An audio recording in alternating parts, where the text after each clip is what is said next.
અમદાવાદમાં વધુ એક વખત રફતારનો કહેર સામે આવ્યો। એક નબીરાએ કાર એટલી સ્પીડમાં હંકારી કે એક સગીરાને અડફેટે લઈ લીધી અને જાણકારી એવી મળી રહી છે કે જીવન મરણ વચ્ચે ઝોલા ખાઈ રહેલી એ સગીરાનું હવે મૃત્યુ નીપજ્યું છે। અત્યારે આ મામલે પરિવાર પણ ન્યાયની માંગણી કરી રહ્યો છે કે આખરે ક્યારે સગીરાને ન્યાય મળશે। અમદાવાદની આ ઘટના છે કે જેને લઈને આપણે વિગતો અત્યારે આપી રહ્યા છીએ કે જ્યાં થલતેજમાં એક 17 વર્ષીય રફતારબાજ નબીરાએ ફોર્ચ્યુનર કારને પૂરપાટ ઝડપે હંકારી સોસાયટી નજીકથી પગપાળા જઈ રહેલી 16 વર્ષીય દીકરીને અડફેટે લીધી હતી। ગંભીર રીતે દીકરી ઘવાઈ જેને હોસ્પિટલના બિછાને જીવન મરણ વચ્ચે તે ઝોલા ખાઈ રહી હતી। અત્યારે તેના મૃત્યુના સમાચાર મળી રહ્યા છે। અકસ્માત સર્જનાર સગીર વિરુદ્ધ પોલીસે કાનૂની કાર્યવાહી તો કરી છે, પરંતુ પરિવારજનોની માંગણી છે કે અકસ્માત કરનાર સગીરના વાલી વિરુદ્ધ પણ કાર્યવાહી થાય।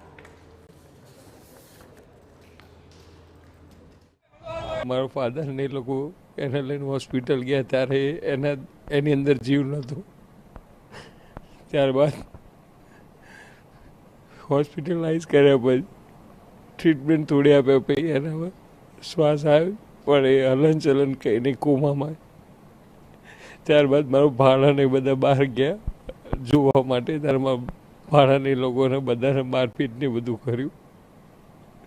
મારી ખાલી એટલી જ વિનંતી છે, સગીર હતો કે મોટો હતો એને સજા થવી જોઈએ। આપણે કહી દઈએ કે આરોપીના ભાઈ અને પિતા વિરુદ્ધ પોલીસે ગુનો દાખલ કર્યો છે। અકસ્માત કર્યા બાદ સગીરનો વ્યવહાર ચોરી ઉપરથી સીનાચોરી જેવો હતો।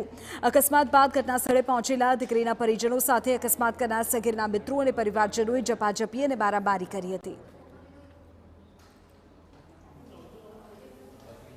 જે અકસ્માતમાં ઈજા પામનાર છે એ દીકરી ઉંમર વર્ષ આશરે 15 વર્ષની છે।